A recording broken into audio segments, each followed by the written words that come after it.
ललकार पाकिस्तान के ऐसे कमांडो की दास्तान जो लड़ाई झगड़े को पसंद नहीं करता था। सियासत ने, हालात ने और पुलिस ने उससे उसका प्यार छीन लिया। वो आदमी बेजार हो गया। फिर एक दोस्त ने उसकी ज़िंदगी बदल दी। वो दिन ब दिन फुलादी जिस्म और इरादों का मालिक बनकर अपने और मुल्क दुश्मनों पर टूट पड़ा। दास्तान की तरफ चलने से पहले चैनल को सब्सक्राइब करें, लाइक करें और शेयर करके अपनी मोहब्बत का सबूत दें। शुक्रिया। ललकार किस नंबर 116 हमारी गुफ्तगू के दौरान ही फिरोज भी लंगड़ाता हुआ वहां पहुंच गया। उसके चेहरे से परेशानी अय्यां थी। उसने कहा, इसहाक, अब अहमद और अनवर भाई को भी हम अपना हम ख्याल बनाने की कोशिश कर रहे हैं। उसका ख्याल है कि ताबिश की वजह से हम सब मुश्किल में पड़ जाएंगे। वो कहता है कि अगर ताबिश को छोटे सरकार ने नल पानी में पनाह दे दी है तो फिर उसे फौरन वहां चले जाना चाहिए। चौहान ने कहा, यहाँ कोई नई बातें सामने आई हैं फिरोज, और ये बात भी समझ में आ गई है कि सुरंग में हम ताबिश के साथ बिल्कुल महफूज हैं। आप क्या कहना चाहते हैं? फिरोज ने पूछा। जवाब में चौहान ने फिरोज को सब कुछ बता दिया। मेरे जिस्म के अंदर किसी चिप के बारे में जानकर फिरोज सुस्तदर रह गया। पहले तो उसे इस बात का यकीन नहीं आया, लेकिन जब सारी तफसील इसके सामने आई तो वो हमारी बातों को अहमियत देने पर आमादा हो गया। वो लर्जा आवाज में बोला, इसका मतलब है कि वो बाकी कैदी भी जिनके बारे में कहा जावत है कि वो हुक्म जी के शहर के असर में हैं, दरअसल इसी तरह से जकड़े हुए हैं। इसमें शुबे की कोई गुंजाइश नहीं, चौहान ने कहा। इन कैदियों में कोई अगर फरार होने की कोशिश करता है तो सिग्नल पकड़ने वाले आले के जरिए उसका पीछा किया जाता है और वो जहाँ कहीं भी हो धर लिया जाता है। ताबिश के साथ भी बिल्कुल ऐसा ही होता रहा है। ये जब भी जरगा की हदूद से निकला फौरन इसका पीछा किया गया है और ये जहाँ कहीं भी गया इसको घेर लिया गया है। एक बात और भी समझ में आ रही है। फरोज ने तफी अंदाज में सर हिलाया। किसी भागने वाले को जब भी पकड़ा जावत था, पकड़ने वाले त्वेरी लाल और डेविड ही हुवत थे। हो सकता है कि उनको इस काम की खास तरबियत दी गई हो। डेविड तो जॉर्ज गोरा का करीबी साथी है और बहुत हुनरमंद भी समझा जावत है। बिल्कुल ऐसा हो सकता है,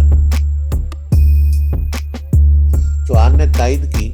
ऐन मुमकिन है अगर लोगों के पास सिग्नल रिसीव करने वाला डिवाइस और एंटीना वगैरह होता हो, इसकी मदद से वो किसी भी जगह पर अपने शिकार को ढूंढ लेते हो। लेकिन क्या दूसरे लोगों इन बातों पर विश्वास कर लेंगे? जैसे ये इसहाक है, इसको पूरा यकीन है कि हुक्म जी जादू टोने और अमलियात का माहिर है। वो ऐसे काम कर सकता है जो आम लोग नहीं कर सकते।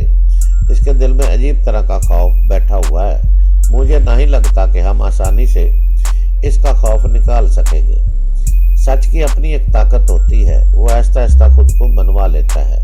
अगर हम कोशिश करेंगे और हुक्म जी की साजिशों के मुनासिब सबूत देंगे तो लोग भी हकीकत को तस्लीम करना शुरू कर देंगे, चौहान ने वसूख से कहा। अभी हमारी गुफ्तगू जारी थी कि सुरंग के दाने की तरफ से खटपट सुनाई दी। फिर घंटियां सी बजना शुरू होंगी। हमने अपनी राइफलें संभाली और दाने की तरफ लपके। खतरे का एहसास मेरे दिल को तूफानी रफ्तार से धड़काया करता था, लेकिन आजकल ऐसा नहीं हो रहा था। आजकल इस तूफानी धड़कन की बजाय सनसनी की एक लहर सी सरापा में दौड़ती थी और दिल में मरने या मारने की उम्मीद पैदा हो जाती थी। हाँ, मौसम बदल चुके थे। अब्स और घुटन की एक तवील रुत ने बिलाखर दिलो दिमाग को एक अशोभ से आशना कर दिया था। हम तकरीबन दौड़ते हुए दाने पर पहुंचे। यहाँ चंद बकरियां नजर आईं। वो जैसे जबरदस्ती इस कुदरती सुरंग में घुसाई थी। सांवले रंग का एक अधेड़ उम्र चरवाहा इन्हें वापस ले जाने की कोशिश कर रहा था। उसके साथ 13-14 साल का एक लड़का भी था।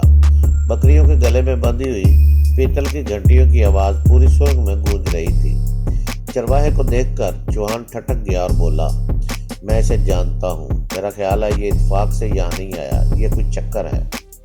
अहमद दाने की निगरानी पर मौजूद था। वो चरवाहे से उलझ रहा था। चौहान तेजी से इन दोनों के पास पहुंचा। अधेड़ उम्र चरवाहे ने चौहान को देखा। यूं लगा कि वो भी उसे पहचानता है, लेकिन उसने कुछ जाहिर नहीं किया। चौहान और चरवाहे में चंद जुमलों का तबादला हुआ, फिर वो दोनों एक गोशे में चले गए। कम उम्र लड़का बकरियों को समेट कर दहाने के करीब ही खड़ा हो गया। शक्ल से ही अंदाजा होता था कि वो चरवाहे का बेटा है। दोनों का लिबास धोती कुर्ते और पगड़ी पर मुश्तमिल था। चौहान और चरवाहे के दरमियान 5-10 मिनट तक बात हुई। फिर चौहान चरवाहे को लेकर हमारे पास आया। चरवाहे ने अपने कंधे से गठरी सी लटका रखी थी। चौहान ने सनसनी अमेज लहजे में चरवाहे का तारुफ कराते हुए कहा, इसका नाम नरेंद्र सिंह है। यह दरअसल छोटे सरकार के मसाइब खास मुराद शाह साहब की तरफ से खास पैगाम लेकर आया है। फिर चौहान ने इस चरवाहे नरेंद्र सिंह से कहा कि वो अपनी जुबान से सब कुछ बताए। नरेंद्र सिंह का रंग सांवला था, उसने सुरमा लगा रखा था, उसकी मेहंदी लगी हुई थी और मेहंदी लगी दाढ़ी धूल मिट्टी से अटी हुई थी। उसने एक ऐसी मुकामी जुबान में बोलना शुरू किया जिसके बहुत कम अल्फाज मेरी समझ में आ रहे थे। बहरहाल फरोज, इसाक और अनवर खां वगैरह इसकी बात खूब अच्छी तरह समझ रहे थे। उन्होंने मुझे तफसील बताते हुए कहा कि मुराद शाह साहब और छोटे सरकार को मालूम हो चुका है कि हम जॉर्ज की बहन मारिया को उठाकर यहाँ सुरंग में ले आए हैं। उन्होंने कहा कि हमारा ये फेल काफ़ी सख्त है और हम इसकी मजम्मत करने पर मजबूर हैं, लेकिन वक़्त और मौका महल के लिहाज से ये फेल ठीक भी है, क्योंकि मारिया की वजह से किसी हद तक जॉर्ज वगैरह को लगाम डाली जा सकती है। छोटे सरकार और मुराद शाह साहब का कहना है कि हम मारिया को अपने पास रखें और इसके ज़रिए जॉर्ज वगैरह से कुछ बातें मनवाने की कोशिश करें, लेकिन हमारी ये कार्रवाई इस तरह होनी चाहिए कि ये हमारा अपना ही काम नज़र आवे और इसका इल्ज़ाम नल पानी वालों पर बिल्कुल धरा न जा सके। लेकिन इसका ये मतलब हरगज़ नहीं कि हम इस काम में बेआसरा होवेंगे। हमें अंदर खाने छोटे सरकार की हमायत और हमदर्दी हासिल रहेगी और जिस तरह हो सका वो हमारी मदद करेंगे। ये बड़ी गैर मुतवक्को सूरत हाल थी। बहरहाल इससे छोटे सरकार की फहम फरास्त भी सामने आ रही थी। वो अपने बड़े भाई से खुल्ला टक्कर ले बगैर इसकी नाइंसाफी पर मनमानी का जोर तोड़ना चाह रहा था। चौहान ने कहा, लगता है छोटे सरकार हुक्म जी की चालबाजियों का मुकाबला हिकमत अमली से करना चाह रहे हैं। इसकी ख्वाहिश है कि खुल्ला तसादम से बचा जाए। उन्होंने कहा कि मुमकिन है किसी वक्त इन्हें हमारे खिलाफ सख्त रवैया अख्तियार करना पड़े, लेकिन अगर ऐसा हुआ तो ये सिर्फ दिखावे के लिए होगा और हमें इससे मायूस होने की ज़रूरत नहीं। इसका क्या मतलब है? अहमद ने पूछा। क्या छोटे सरकार भी मारिया को छुड़वाने के लिए हम पर किसी किस्म का दबाव डालेंगे? हाँ, कोई इस किस्म की सूरत हाल भी हो सकती है, चौहान ने कहा। चरवाहे नरेंद्र ने राजदारी के अंदाज में दाएं बाएं देखा, फिर अपने कंधे से लगी हुई गठड़ी हमारे सामने रख दी। उसने गठड़ी की गिरा खोली। गठड़ी के ऊपर जामुन के पत्ते, चोकर और गुड़ वगैरह की छोटी छोटी पोटलियां थी। इन पोटलियों के नीचे 2-3 बड़ी खास चीजें थी। एक फौजी तर्ज की ताकतवर दूरबीन थी, एक स्नाइपर गन थी जिसको खोलकर 3-4 टुकड़ों में रखा गया था। इस पर भी छोटी नीली स्कोप लगी हुई थी। एक छोटा सा लकड़ी का बक्स था, इसमें मरहम पट्टी का सामान था। कुछ एलोपैथिक और देसी दवाइयाँ भी बक्स में मौजूद थी। नरेंद्र सिंह ने मुकामी ज़ुबान में चौहान से कुछ कहा।